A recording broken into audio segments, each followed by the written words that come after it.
Good morning, everybody. It is Wednesday, February 14th. Happy Valentine's Day to everybody. We have a special guest who's going to be joining us today.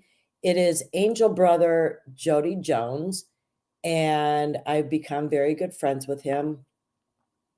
His brother, Rocky Jones, was killed in California, shot by an illegal. I'll save that story for when Jody joins us. He'll be here in just a few minutes. But I think it's important for people to hear other stories besides my own of Americans who've been affected by illegal criminals in our country. And some of the more recent ones, they're a little hesitant to speak out other than to the news or to their attorneys, because some of them have some lawsuits going and are suing the federal government. And so they kind of want to stay under the radar, and I don't blame them, honestly.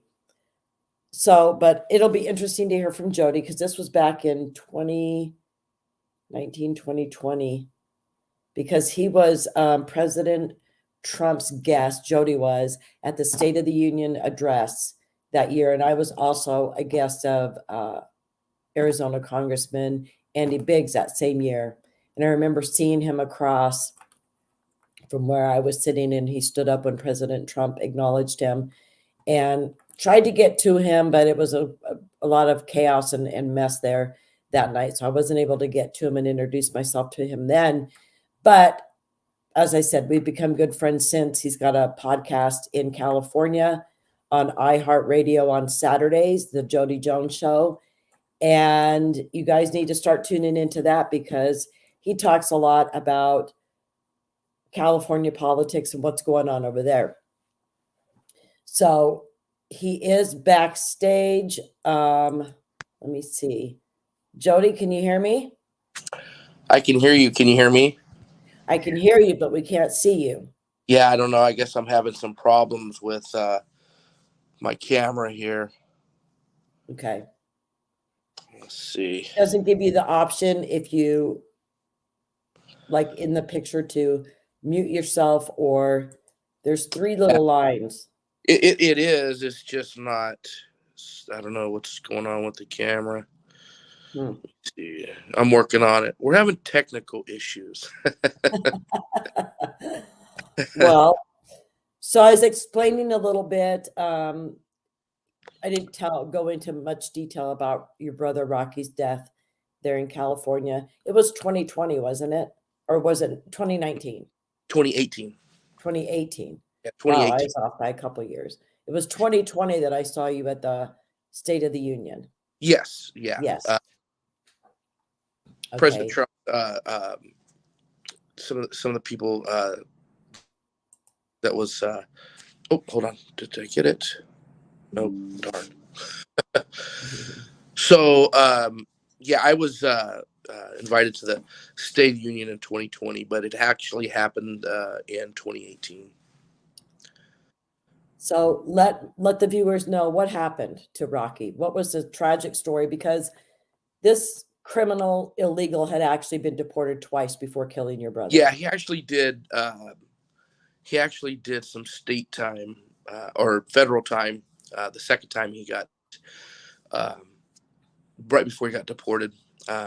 So what happened was he was arrested on a Friday, actually about 24 hours before he murdered my brother. And ICE actually sent a detainer to Tulare County Sheriff's Department. They couldn't honor it because, of all the, I believe it was Prop 47 that just came out here in California at the time.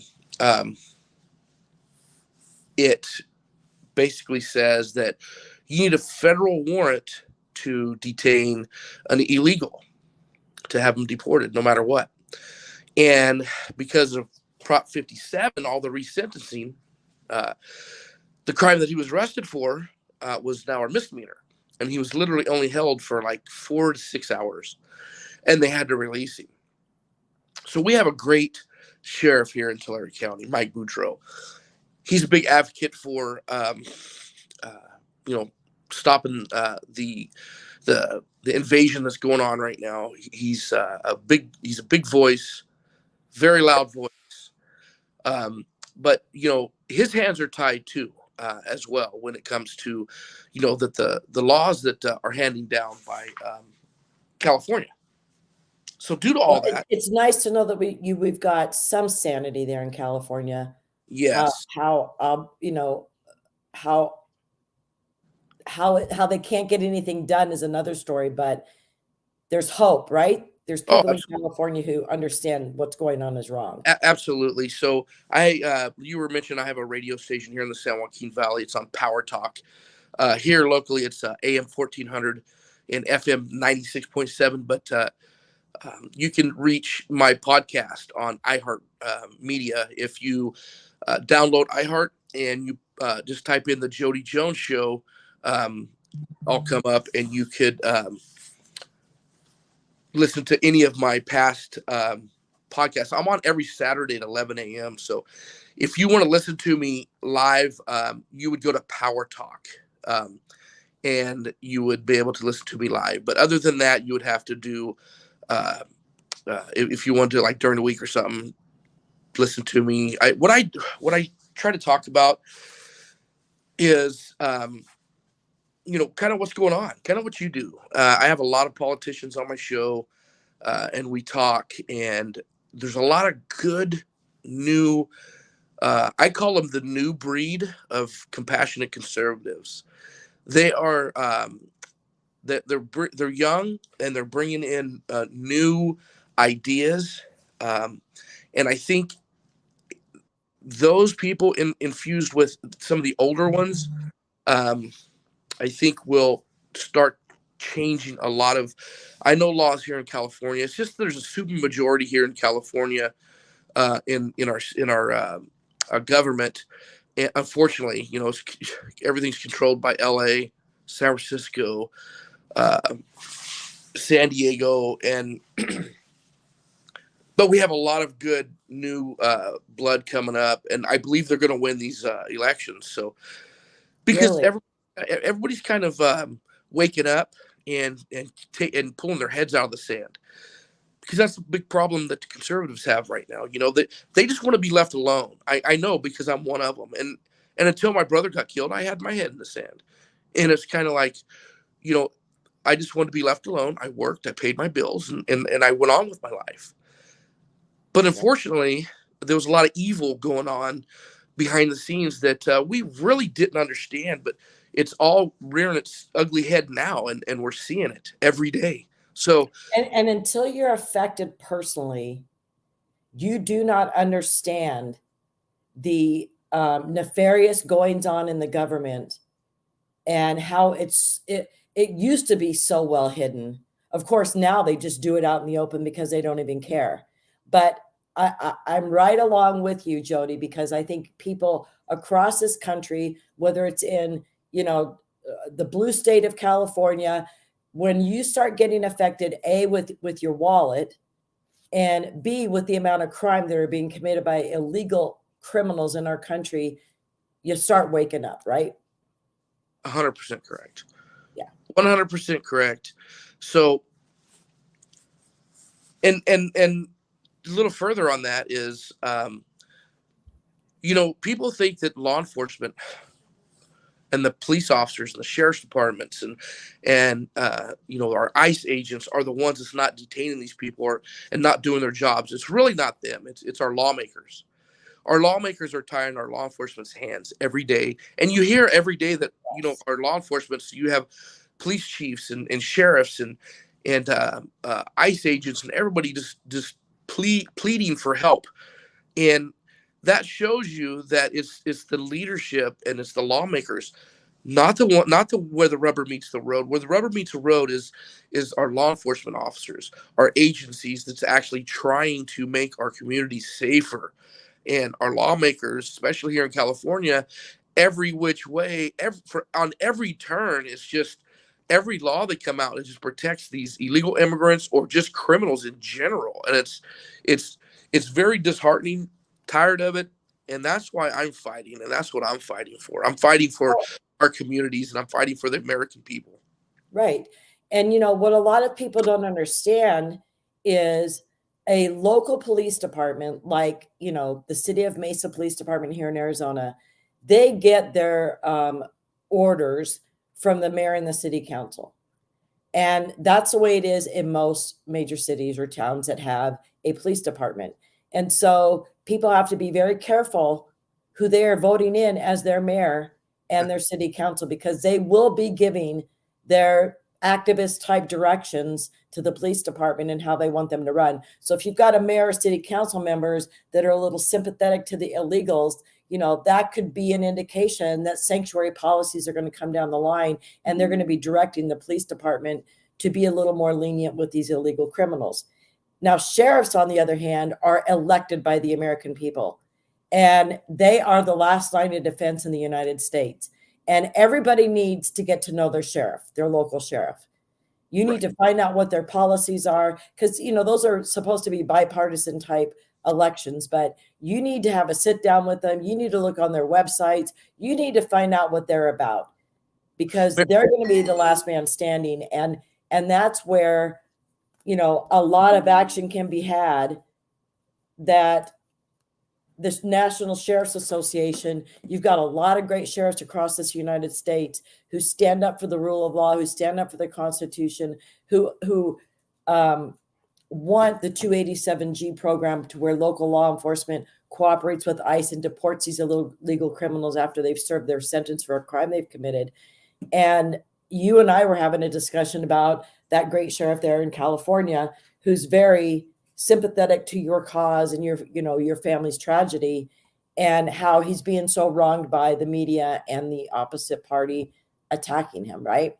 Right. So he's gaining a lot of steam here in California, because people are actually looking at him and seeing what he actually believes in. So he's getting a lot of supporters and endorsements behind him because of that. And, Say his name again. It's Sheriff Mike Boudreaux. He is, he asked me to do an ad with him, because through my experience with the loss of my brother, he was really a big advocate for my family and our story, because he wanted to make sure.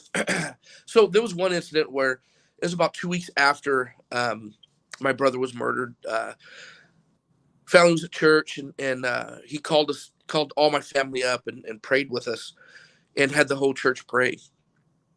Wow. And it was pretty powerful. And he said that he was going to fight for American families to not go through this. So and it happened in 2018, but every time I talk about it, I relive it every day. And Marianne and everybody out there listening, if you've lost a loved one, you know exactly what I'm talking about. So especially in the way that we did. Right. So that's why when this happened, I reached out to you, and I wanted to get Angel families behind, because Mike Boudreaux, because he's running for Congress here in California. He's running for Mike McCarthy's seat. So he's Kevin McCarthy. Or I'm sorry, Kevin McCarthy. I'm sorry. Thank you for correcting me. Yeah. And I want to let everybody, if you're chatting, I can't get into the chat either. So if I don't respond to you, I apologize. But because I know a lot of people who's listening has lost loved ones too, and my heart goes out to you. It's a special family that we have. Well, and one of the Angel grandmothers, Laura Berserto, she's a great fan and fellow Angel mom, Angel family. And she comments and watches the podcast. And she's saying to tell you, so sorry for the loss of your brother. Her grandson was murdered by an illegal alien May 19th, 2016 in California. So she's got that same kind of tragedy that you and your family have, being murdered. It wasn't a car accident like it was for my son with a drunk illegal. It's actually an illegal with a gun. And Laura, our hearts go out to you, honey. We love you. Yes, absolutely. 100%. I'll be praying for you too. I often find myself praying for just America in general, because what we got going on right now, it's good versus evil, and because it really is. If you boil it down at night, when you turn the lights off and you look in the mirror and you ask yourself what's really going on, it's good versus evil. Is what's happening. So, what we have to do is we have to fight every day. And Marianne, you just hit on um, a perfect situation, or when you were talking about local elections. I say it all the time on my radio show.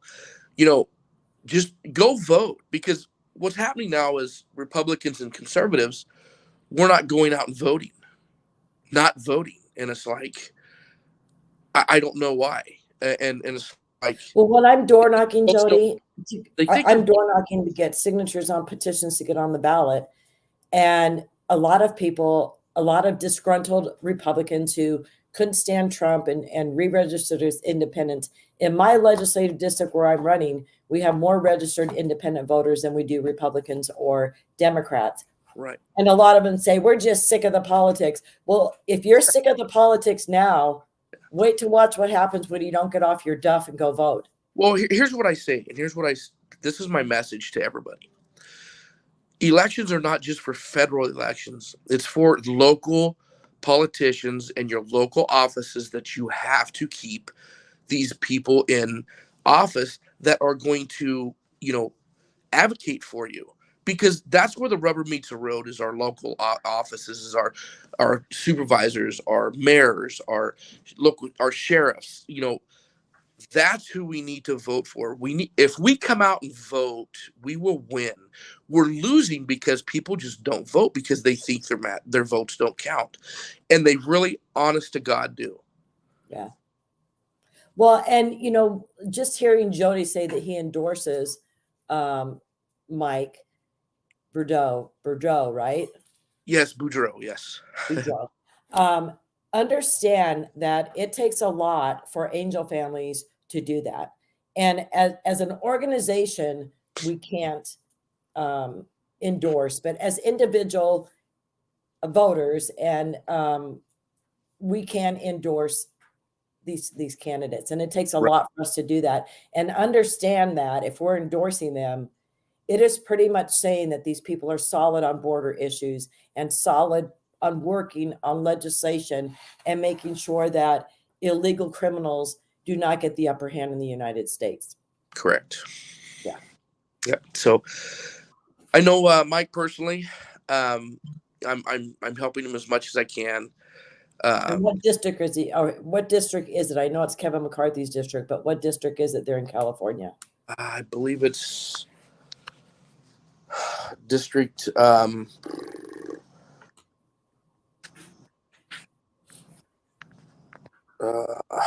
Give me a second. Okay. It's important that people not only, think about the president or your senator or your congressman. You really have to research your local representative, your local legislators, and the sheriffs and the city council and the mayor. These are the things that people overlook. The judges. People usually just go down the list and mark yes, yes, yes, yes, yes, retain all of these judges. There's some bad judges, and they're making some bad decisions, and they're not sitting on the bench upholding the laws. They're sitting on the bench interpreting the laws and deciding for themselves whether they think that this is kosher or not. So we've got to make sure that we research these judges, these sheriffs, the city council, everything. And if you need help, like in here in Arizona, in my legislative district, we have a LD9 Republican meeting once a month, and we all get together. Reach out and find out what's available in your community, that you can start attending those meetings and start asking the questions to the people who are doing the research. If you don't have the time to do it, be around like-minded people who will give you the information that you need. Right. Can you hear me? Yes. Now, yeah. Okay, I lost you for a little bit. It's District 23, and you're absolutely right.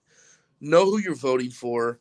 Know your local politicians, because, again, it means a lot more than you know. And Yeah. that's one of the big things that's why they did this, because we as conservatives and Americans just kind of got lost in the shuffle. You know, you get lost in the shuffle of working every day, paying the bills, raising your families. But when you look at it, we have to know what's going on, and even further there, we have to go out and vote these people that are going to advocate for us and make our community safe, because right now what's happening is it's not. It's the exact opposite. Mayorkas, he's feeling the wrath right now. It might not go anywhere, but it does. It is going. It's showing him that yes, the American people are tired of of his lies. It is a crisis at our borders. It's not. Um, they try to say it's not a crisis. They're kind of coming out and saying it's a crisis now, but Right. Because for it's an years election year. they said it was a challenge. That wasn't a challenge. It was a man-made crisis. From day one, this administration flipped every one of Trump's everything that he worked hard for. They flipped it in the very, very, very first day, and it was and it was almost out of spite, just to do it. Well, and people, you need to get on the phones because this is so important. You need to get on the phone and call your your senator. Yes. And you need to tell them, I don't care if they're Republican or Democrat, and you need to tell them, I am your constituent, and I'm telling you, I want you to vote to impeach Mayorkas. He's not doing a good enough job. Right. Now, the Democrats argue, well, we get rid of him, we're just going to get another person like him because it's the Biden administration. You don't know that, and it has to go through Senate hearings, and this person will have to be approved. Right. But there's got to be somebody with more logical brains in their head than Mayorkas. I don't care if they're the most left-leaning Democrat. They have to understand the border's not open because this moron Mayorkas can't even state the truth that the borders are open. Hey, you're running, right, Marianne? Pardon? You're running for an office, right? Yes, Arizona State Representative. Yes. I pray for you every day, and I hope you. And I'm gonna have to leave the chat because I'm actually working too. So I took some time off to come in and talk to you guys. And I would love to be on anytime you ever want me to. Yeah. Marianne, I love everybody. That I love what you do. You are an advocate for all of us. And if the people are smart in your district, they're going to vote you in. So, and I'm not saying that they're not smart. I'm just saying if they know you, if they know the fighter that you are, they're going to vote for you. Marianne, I love you. I love everybody out there. We'll have you on again soon. I'm fighting hard too here in California. So I love you guys. All right. Take care. Okay. All right. Bye-bye. Oh, I wish he could have been on because he really didn't get to finish the story about Rocky, his brother. But he was, I believe it was in a convenience store or grocery store parking lot that this illegal drove into and just started shooting. And unfortunately, Rocky was in the path of one of those bullets and ended up being killed, murdered by this illegal criminal that night. Now, I kind of read some articles, and I know that Rocky's family was suing Walmart because this illegal had actually gone in there and bought or stolen ammunition. And they were just trying to make a point of how easy it is at Walmart to do that sort of thing. And they were trying to make it harder and put things more under lock and key there at Walmart so that these people couldn't go in there and do that sort of thing. But the biggest thing is, with sanctuary policies like that, and there's decisions that are made, whether it was the judge or whether it was law enforcement, that they were going to release that guy, that person should be held accountable. And that was a Senate bill that Senator Tillis from North Carolina, Tom Tillis, anyway, that he was trying to put forward that victims of illegal alien crime would be able to sue the sanctuary policy people who put those in place in their communities if that illegal had been arrested and then released back out onto the street and went on to kill or hurt their loved one. So that would have been a great bill to have passed. Of course, DC, the lawmakers there are never going to pass anything like that because, my God, the amount of lawsuits that would be happening would be crazy.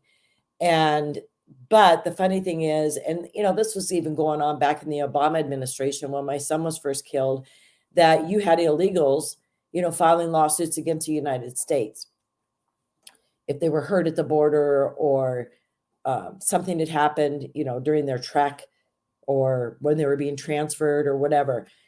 The audacity to be able to allow these people who are being, paying to be human trafficked, paying, not it being done against their force, paying to be brought here, and then they want to sue the United States government because, of course, you've got all of these ACLU and all of these left-leaning organizations that are more than happy to step up and provide legal advice to these people and tell them, you need to sue the United States government, you need to sue, because this keeps their coffers full with the money that they make. I'm sure they're doing it to where they don't make any money unless, the case is won. But, if you've got 10 cases and you win 2 of them, it's going to keep your organization going because they charge really high fees, I'm sure, to file these lawsuits. And if they win. But anyway, it's always good to have another perspective and have another angel family on. And Laura, we need to bring you on and let you be able to tell the story about your grandson. So I'll be in touch with you. Maybe we'll get you on next week and hear what a wonderful grandson you had. He was such a handsome young man. And my heart goes out to you. I think of you often when I see his picture and when I see that you're watching the podcast, because you're right down in Tucson, and we need to probably get together more often, but we need to do some more things in Arizona to bring awareness to angel families for sure. And hopefully, Laura, you can join us this next year on November 1st when we the first Sunday in November when we do the National Day of Remembrance down at the Capitol. Maybe it's something you and your husband could plan on to come and join us, because I'd really like to be able to have you speak about your grandson and let the people who attend every year, let them get to know what happened to your family. So I love the fact that Mayorkas, we finally got the impeachment vote yesterday, and thank God they went ahead and did it. Steve Scalise came back, and he was there from his cancer treatments. And so they were able to successfully pull off a 216 to 214 vote and get that passed. Now it's going to be heading to the Senate. And like I said just a little bit ago, we've all got to call our senators and let them know, put them on notice. If you're going to do the opposite of what us as your constituents want you to do, plan on getting voted out of office the next time you're up for re-election, because we're not going to put up with our elected officials not truly representing us. And now the White House has threatened that if the House doesn't pass this mega bill for money to go to Ukraine to protect their borders, that if they don't pass it, that they are going to be releasing large amounts of illegal criminals out onto the streets of America. That is what the White House is threatening to do. This is what Joe Biden and his administration are doing to the United States. If you don't pass this $90 billion budget or this bill to go to Ukraine, well, then we're going to release massive amounts of illegal criminals out into the streets. That is your sitting president, folks. That is the complete out of touch, out of reality, dementia-ridden, forgetful old man who's running this country. This is what he's doing to it. Well, and all the bureaucrats and puppet masters behind him. I'm sure Obama has a part in all of this. But I want to just show you, I'm going to share a screen because I hope this doesn't bother you guys when I do this sort of thing. But this is because I was researching how much money has Europe given to Ukraine versus the United States? I mean, Europe has more to lose than we do if Ukraine is invaded by Russia, right? So total bilateral aid commitments to Ukraine between January 24th of 2022 and May 31st of 23. So the United States has given 24.26 billion, and this is in euros, in financial aid, 3.6 billion in humanitarian, and 42.84 in military. But that was only through May of 23. We've given more since then, and now there's another 90 billion. European institutions, financial 27.32 billion, humanitarian 2.14 billion, and military 5.6 billion. United Kingdom, financial 3.89, humanitarian 0.27, and military 6.85. Poland, financial, not even €1 billion, humanitarian 0.34, and military like 3, but probably million. So France, 0.7 in financial and 0.32 in humanitarian and 0.45 in military. Expand statistics. There we go. Hungary, that was the other one I was looking for. Hungary, 0 in financial aid, 0 in military aid, and 0.05 in humanitarian. They're pretty close to where Ukraine is. Romania, 0 financial, 0 military. Greece, 0 financial, 0.19 in military. Croatia, 0 financially, 0.15 military. It's amazing when you see these figures and how the European countries are not really stepping up to the I mean, look at this graph and where the United States is. And folks, let's not forget that our Constitution states that we are not to get ourselves involved in foreign wars. That's how the founding fathers wrote everything up. We are to stay a neutral country. And that is not what we do. And you've got an administration that is trying to convince you that it is more important to send money to Ukraine to protect their borders than it is to protect the borders of the United States. You've got Democrats in this administration who are saying these Republicans who won't pass this bill are basically Russia, Putin lovers, Russia supporters, treasonous, all this sort of thing. No, what the Republicans are doing is saying enough of the insanity. Trump wanted $15 billion to build the southern border wall. Of course, cost of materials have gone up, and Biden has sold the majority of all the panels off that were laying down there waiting to be put up. But $15 billion. So this bill, when it still had U.S. border aid in it, only had $20 billion. And of course, they were wanting to hire 300 more Border Patrol agents and, for technology, I'm sure to figure out some new app that they could put on the phones, those types of things. It wasn't to build border wall. They aren't serious about protecting our borders and closing our borders and protecting the American people. So while they're claiming that the Republicans are Russia lovers and don't want to save Ukraine, what are they doing in the meantime? Supporting open borders. That's letting terrorists, unvetted illegals, we don't know what their criminal background is. There's killers, there's rapists, there's Chinese spies and spies from other countries. That's what the Democrats are supporting to just come into our country and wreak havoc.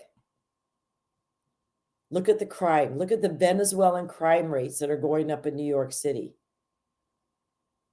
So on top of the three, and I mean, this is becoming a multi-million-dollar international gang ring. These Venezuelans who are up here in the United States, they are stealing so much product. They're stealing it down in Florida and bringing it up to New York, stealing stuff in New York, taking it down to Florida. They're grabbing these Apple phones from people on the streets, grabbing jewelry off of these people. They're grabbing the cell phones and going in. They're keeping them open because, the people were on their phones walking. What a dangerous thing to do in New York, not paying attention to your surroundings. But they keep the phones open, the guy on the back of the moped, till they get to the house where they've got the hackers, and then they're able to get in and wipe out these people's bank accounts. So how much is millions? It's probably going to get up into the billions by the time they get their real stronghold here in America, these crime rings.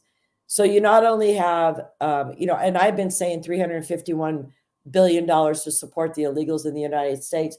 Well, the new figures that just came out from the House is it's estimated it's going to be $451 billion to support illegals here in the United States in 2024.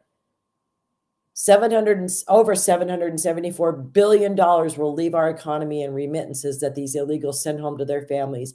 And now, how many millions or billions are being lost to business owners and individuals from these Venezuelan gangs that are roaming the streets in our country? How long can this go on, folks? And this White House says, if you don't vote to protect the borders of Ukraine, we're going to release magnitudes of illegal criminals out onto the street. What administration in their right mind would make a statement like that? Honestly. It's an administration who doesn't give a damn about the safety of the American people. That too. Oh, I'm so frustrated with them. I want to show you a couple things too. I know I do this, but I just don't know how many of you actually see some of these articles and things that are going on in mainstream or off mainstream media. So this is Todd Benjamin, and he does a lot of reporting down at the border. And this U.S. bound Haitian in Tapachula, Mexico, complains that the United Nations failed to make its January payment to him, and now his UN debit card is empty. His United Nations debit card is empty. This is where your taxpayer money is going, folks. I want you to listen. Es el último pago. ¿Cuánto fue? Cuatro, el dinero, 3,600 pesos. 3,600 pesos was the last payment I received. And And it this goes. month I haven't received my Does payment. that go into your bank account? ¿A dónde va? ¿Tienes una cuenta? ¿Una tarjeta? Sí. ¿Tienes? Oh, let me see. These are the United Nations cards, debit cards that they're given. And how much is anything on that card now at all? ¿Ahorita Any money? tiene dinero ese? No, no hay dinero. No hay. No hay nada. No depositan nada. It works. So I didn't clearly understand, but he said that they asked if did you have money on there? And he said, yeah, he had $3,600 in January. Was that just a 1 month payment to him from the United Nations? Come on, folks. This should not be happening. This is not the way that American taxpayer dollars that go to the United Nations, this is not the way that it should be spent. These people are encouraging, facilitating, and doing everything in their power because it's a moneymaker for them, not so much the United Nations, but these non-governmental organizations that are running things behind the scenes too. I want to show you something else also. So we're talking a lot about Venezuelan crime in New York, but on Randall Island is where they have a big illegal detention center where they've got a place for them to go and sleep every night. And it is just overrun with crime. They're creating gangs inside of this Randall Island facility. They're dealing in drugs. There's weapons. These people don't have to go through metal detectors, don't have to have any pre-screening, just like they don't at the airports, to get into this facility. But you just need to see how they act and how they treat the American security guards and whatnot over there at Randall Island. So I'm going to show you this video. This is unbelievable.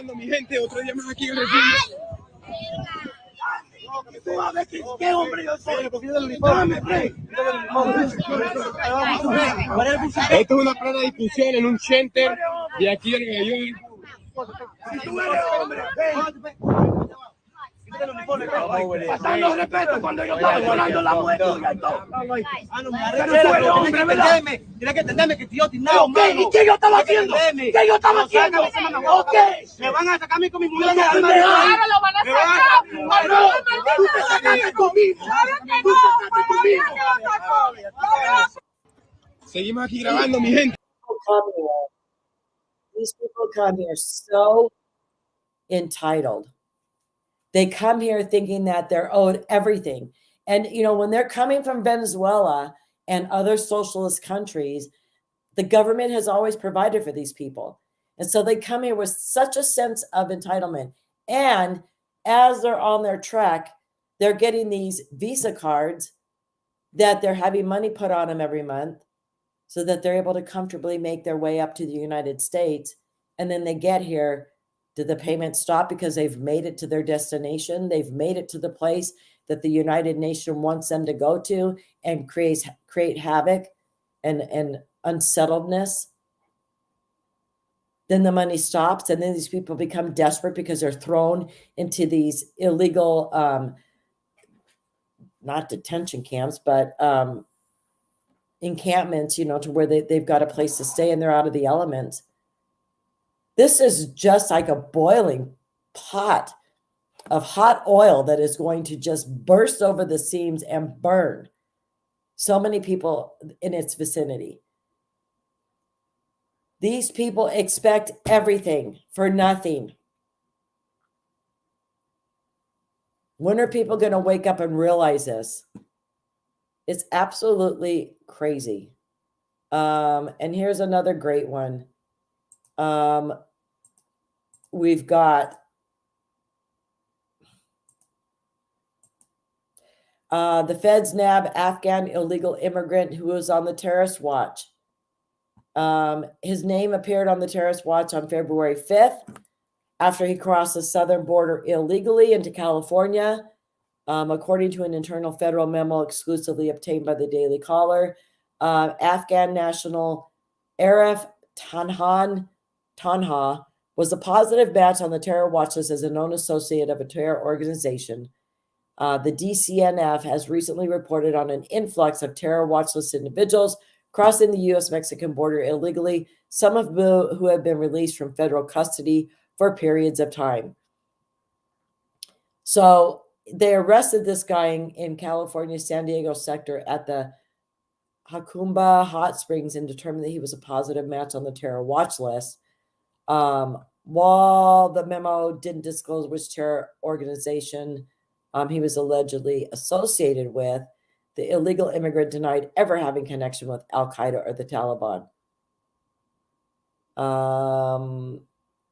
He admitted after crossing the border to being arrested for 4 days in 2011 after U.S. commandos and Afghan forces raided his family's home in Afghanistan. He deflected and refused to answer when the federal asked why authorities raided his home and arrested him. These are the kind of people, folks, that are coming over the border because the Biden administration doesn't give a crap. This is another video that I want to share with you. So this is a Boston councilwoman, Julia Mejia, on the lack of space for illegals. Everyone needs to start opening their doors. This is a shared responsibility. Listen to this. Wellesley, Brookline, cities and towns that have so much more resources than the city of Boston. Boston City Councilwoman Julia Mejia thinks more migrants can be placed outside of Boston. I think everybody needs to start opening up their doors because this is a shared responsibility. Controversy over the placement of surging immigrants comes as a new report links immigrants who settle in Massachusetts to economic benefits for the region. At Wellesley, Brook. So What she is basically saying is open your doors, let these people who nobody knows anything about, let them into your homes. We've let them into the country, and now it's time for you to let them into your homes. Well, the big question I have for Julia is, Julia, how many people do you have staying with you currently? And if these people want the citizens to start opening their doors, then they need to start opening their doors and set an example that this is the sort of thing you should be doing. It's not dangerous. You're going to be just fine. And this is how you can help your community out. But we've already been forced to accept the fact that our borders are open and these people are invading our country and sucking up the resources of the United States. And billions are going to non-governmental organizations to support this invasion. We've already had to accept that as reality because there's nothing we can do to stop it except vote for the right people in November. Vote for the right people in your primaries to make sure they make it to the general election so that you can vote them into office. But take people into our homes? No, thank you. Not happening here. I've been a victim of illegal alien crime. I know the aftermath. I know the devastation that it can cause. And I'll be damned if I'm going to open my door and have these people who've crossed our border who the government knows nothing about. Absolutely nothing. These people are desperate, folks. God knows what they would do if they start entering personal residence and staying with people. Honestly, it's a scary, scary thought. We've already watched that. Those were the videos that I wanted to show you guys. Because the military wife who sends me all of these articles, it's really the other oh yeah, I wanted to show you guys this one.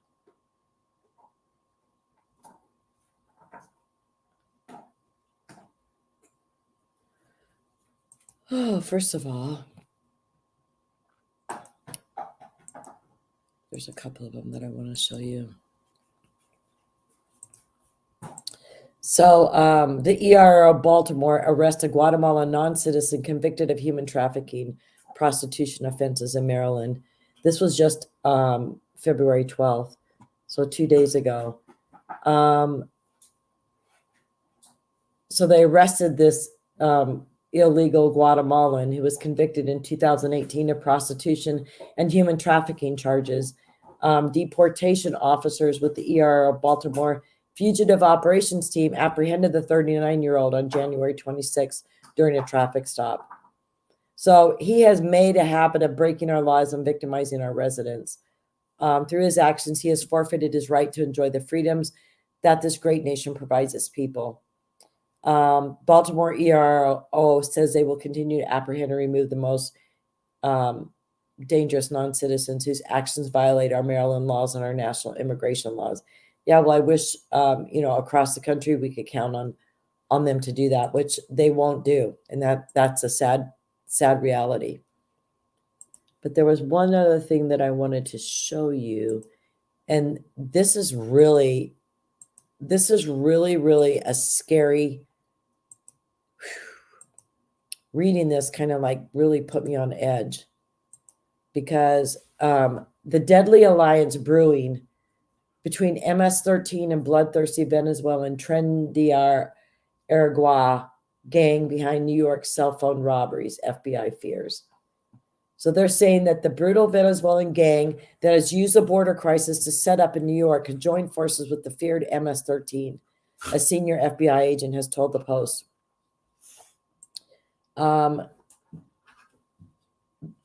This Venezuelan gang, which law enforcement is warning is rapidly expanding its criminal empire with the spat of brazen phone robberies in the 5 boroughs, is a priority for the FBI.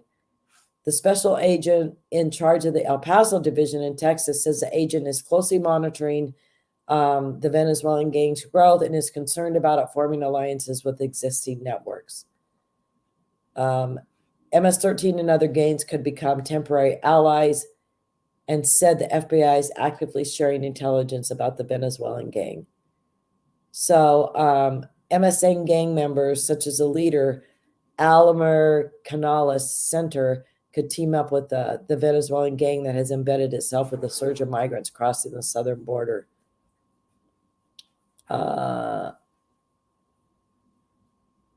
So this is the Venezuelan gang. All of these are the Venezuelan gang members after a raid at the Tacorian prison in Venezuela last year.